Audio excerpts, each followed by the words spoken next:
Hi students, this is Mrs. Moody. I hope that in class today you got comfortable with rational inequalities and you know what the solutions mean and what they look like on the graph.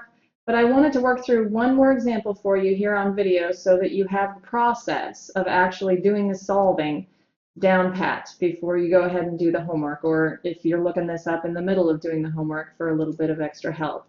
We're going to walk through x squared minus x minus 6 over x plus 5 is less than or equal to 3. The first thing we want to do is try to shift this so that we can get 0 on one side. And remember, from working with the graph, that means we're translating this, or generally transforming this, so that this line y equals 3 coincides then with now y equals 0, the x-axis. So we're going to subtract 3 from both sides because it's super helpful if we can align that, if we can shift that in a way that it's 0. So x squared minus x minus 6 over x plus 5 minus 3 less than or equal to 0. This is going to help us in a little while, but it also helps us to make sure that this left-hand side is all one ratio, all over x plus 5. So we need to put that, that negative 3 over x plus 5. How do we do that? We multiply by 1. We pick our 1 so that our denominator matches, right? Our 1 is x plus 5 over x plus 5. We haven't changed the value of 3. All we've done is give it a common denominator over here. We can't just throw it onto a denominator. We have to multiply by 1. So x squared minus x minus 6. Oh, now we need to distribute this negative 3, negative 3x minus 15, right? So negative 3 times 5 is negative 15. Now we're all over x plus 5. And all we have to do is combine our like terms. So we end up with x squared minus 4x, because negative x minus 3x is negative 4x. And negative 6 minus 15 is even more negative, negative 21, all over x plus 5. That's still less than or equal to 0. Now we can start looking at our numerator and our denominator for those critical points. Remember, we don't want our denominator to ever equal 0. It cannot equal 0. So we have a point where x cannot be equal to negative 5, or it makes the world explode, as I say, or the calculator says div 0. It's undefined. So we cannot have x equal to negative 5. That's our first critical point. We don't know for sure right now whether it's a hole in the graph or a asymptote, but we'll find out later. We do know it's a critical point. Our other critical points are found by factoring that numerator. I'm going to come down here and do what I call unfoiling. To foil is to go from a factored form into an unfactored form. We are going to unfoil. Take it back, or factor. Some people just call it factor. I look at this negative 21 and I realize that I need a negative and a positive because something times something has to equal negative 21, and there's going to be a negative involved.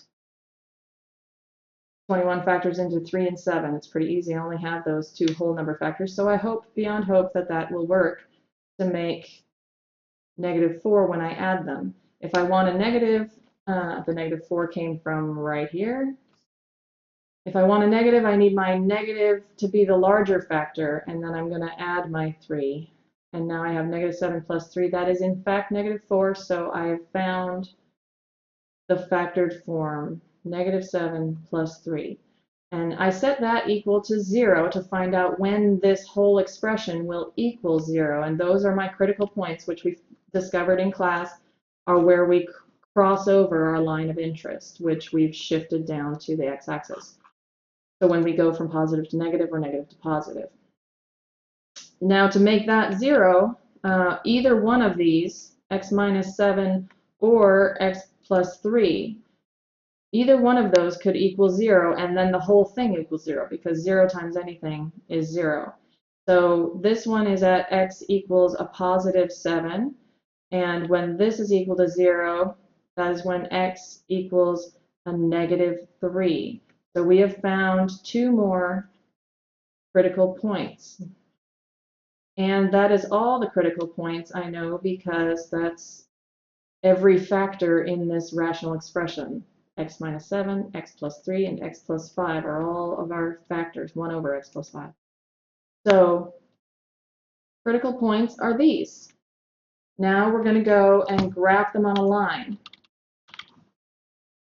because that will help us identify the regions or the intervals over which things are happening. So we have -5, we have -3, and way over here we have 7. Somewhere in here we have 0, right?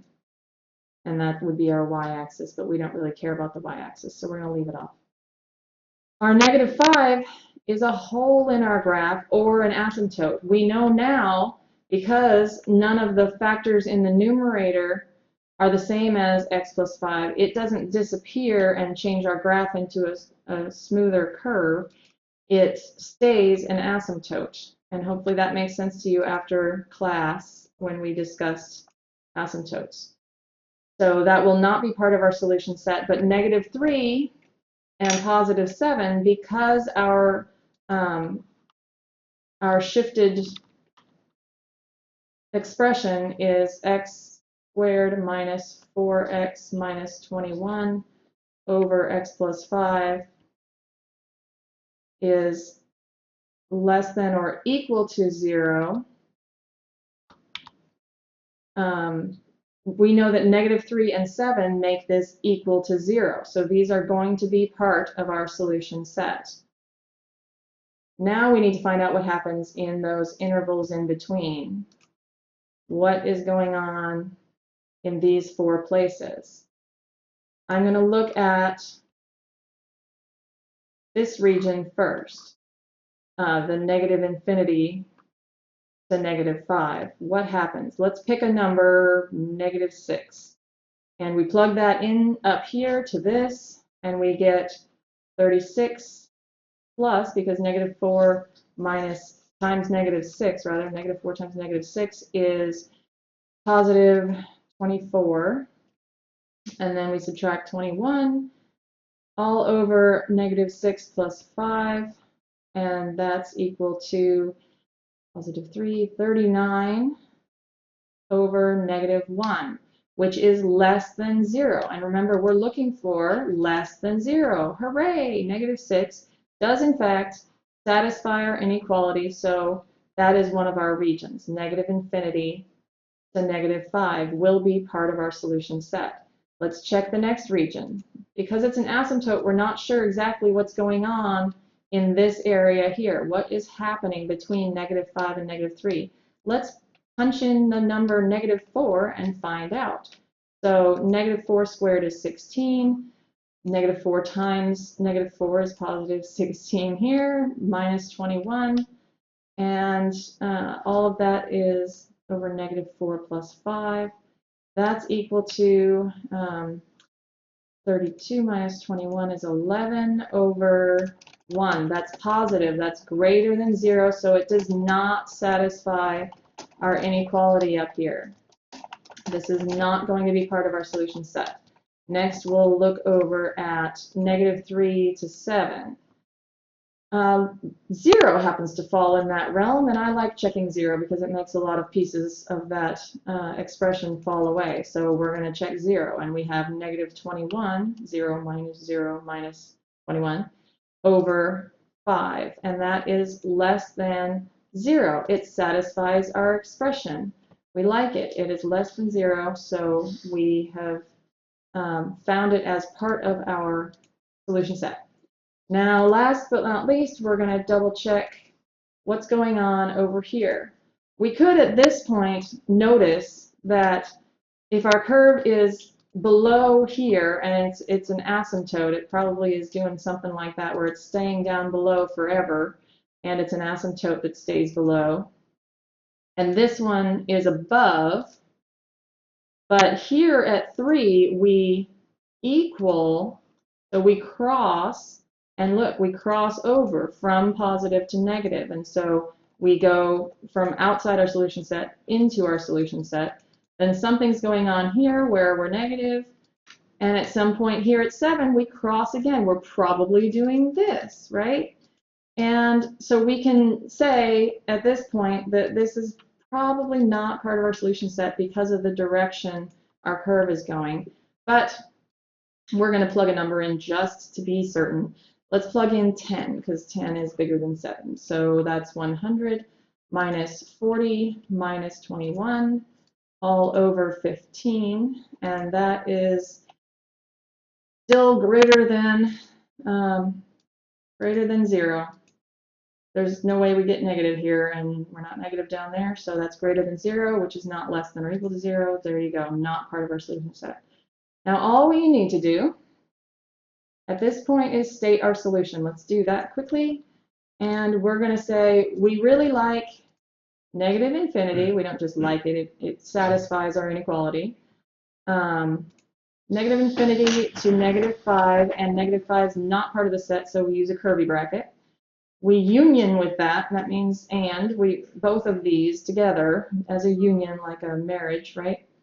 And then we go up to negative 3, and that is part of our solution set, remember. We put a solid dot here, and we know that it is equal to, and we're looking for less than or equal to. So negative 3 made it equal to, as did 7. And then above 7, we're not negative from our shifted here, so we're not less than or equal to. And that's our solution.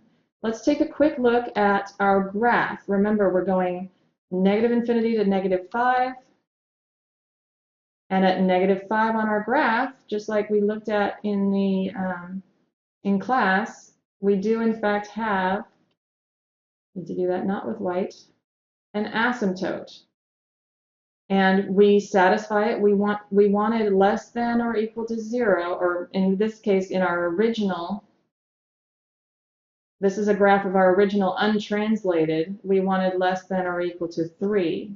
That's why we have the line y equals 3 here in red. So we're looking for the points where we are less than or equal to that line. And we are, in fact, less than or equal to here. We are above between here and negative 3, right? That was the critical point that we found. We found another critical point at 7. And that's where we went down here. We were happy because we were below that red line, and we crossed up above. All right, I hope that that example solidified in your mind some of the things you discovered and we discussed in class.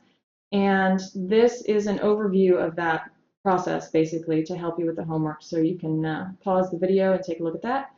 And I look forward to seeing you in class next time. Don't forget to check your homework against graphsketch.com. Go chart each of the homework problems on graphsketch.com and print that out as part of your homework, because checking the graph is always a good way to make sure you've not made an algebra error. Bye.